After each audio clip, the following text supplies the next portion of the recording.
Mention the Trans-Siberian Railroad and you'll get an image of snow, Dr. Zhivago, and perhaps hear Laura's theme. The line is the longest rail line in the world, crossing 8 time zones as it makes its way from the Pacific Ocean to Eastern Europe. Let's take a ride on the Golden Eagle Express. The Trans-Siberian Railroad, running for over 6,000 miles and covering 8 time zones. This line of steel connects the glittering capital of Moscow with the far eastern port city of Vladivostok. Started in 1891 by Tsar Nicholas II, the line was intended to unite Europe and Asia and unlock the riches of Siberia. Taking 25 years to complete, by 1916, with the bridge across the Amur River, tracks stretched from the Baltic to the Pacific. Completely electrified only since 2002, the line serves a vital link for the Russian nation and opens up the vastness of land to everyone. If you're interested in travel, you have no doubt dreamed of one day riding this fabled line. It's on everybody's bucket list, I think. Just about every schoolboy's bucket list to travel on it one day. Even if they don't, it's on the list. There is no better way for Westerners to experience this vast country than by traveling the line on the Golden Eagle Trans-Siberian Express. In 2007, we launched the Golden Eagle, which is Russia's premier train. 21 carriages, totally en suite, high quality dining, a luxury cruise train. The starting point of our journey is Vladivostok. The home of the Russian Pacific Fleet, the city was closed to foreigners until 1991. Now anyone can walk through the arsenal, which has been protecting the city since the 19th century. Our visit will take us to the World War II Fleet Submarine Exhibit and Navy Memorial. Plus, we'll visit the Arseniev Museum to see some examples of the aerial wildlife, including the famed Siberian tiger. As our train pulls into the station, the crew and passengers alike get ready for this 2-week journey. A lot of people come to visit our country, but they only come flying in to see Moscow, St. Petersburg, probably a couple other places in European part of the country. And the real Russia is not only that. The real Russia is vast and huge. And to understand how big and how beautiful and how different and varied it can be, this is the best way of doing it. Tatiana will be our guide for the next 2 weeks. Khabarovsk usually was the showcase for the Soviet Far East, and it was historically a merchant place, a center of commerce, starting from the 19th century. So streets there were made very nice and wide. There are a lot of beautiful architecture in that city, and it's experiencing the boost of development and construction at the moment.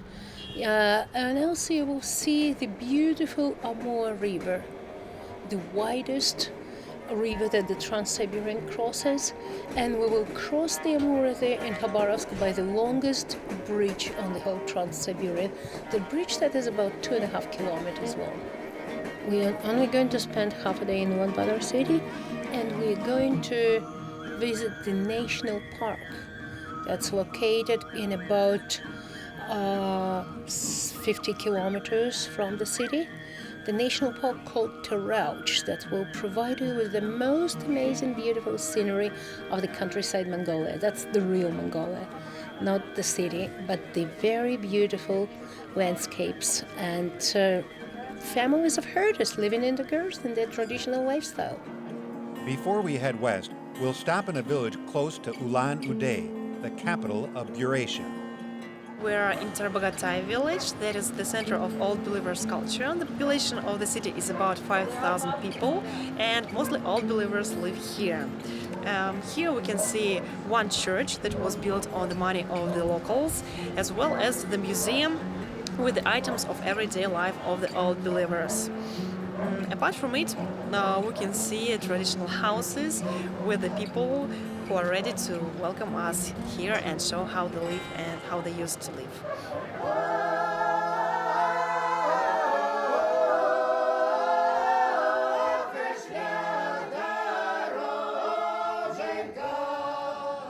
The largest freshwater lake in the world, Lake Baikal is probably the gem of our trip. Traveling on a section of the old Circumbaikal Railway, everyone gets a look at the stunning scenery, which is beautiful in any weather. A dip in the lake is supposed to add years to your life. It was very cold. Well, it's something I've wanted to do for a long time, and I finally did it all the way in. All the way in. Oh, come on! You just can't stay too long, that's all I can tell you.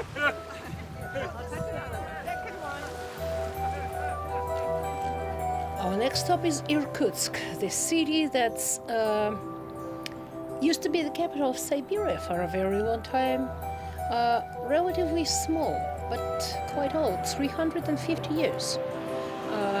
It has a lot of culture and a lot of education and a lot of architecture and a lot of history in it. And it provides all different kinds of experiences. We will be walking through the city. We will have a visit to the house of Prince Volkonsky, one of the exiled Decembrists, with a very nice concert there. For the train staff, the time on board is just like any hotel. Napkins are folded, food is prepared, meals are served, and beds are made. For the passengers, the days can be spent relaxing, catching up on photos and email, or just watching the passing trains or the small villages and miles of forest that fly by the window. Our next stop will be Yekaterinburg, the city that's located on the border of Europe and Asia. That's when we cross from Siberia into European Russia. And also, nowadays the city is associated with the names of the Romanovs. That was the last place where they lived, and that was where they were executed.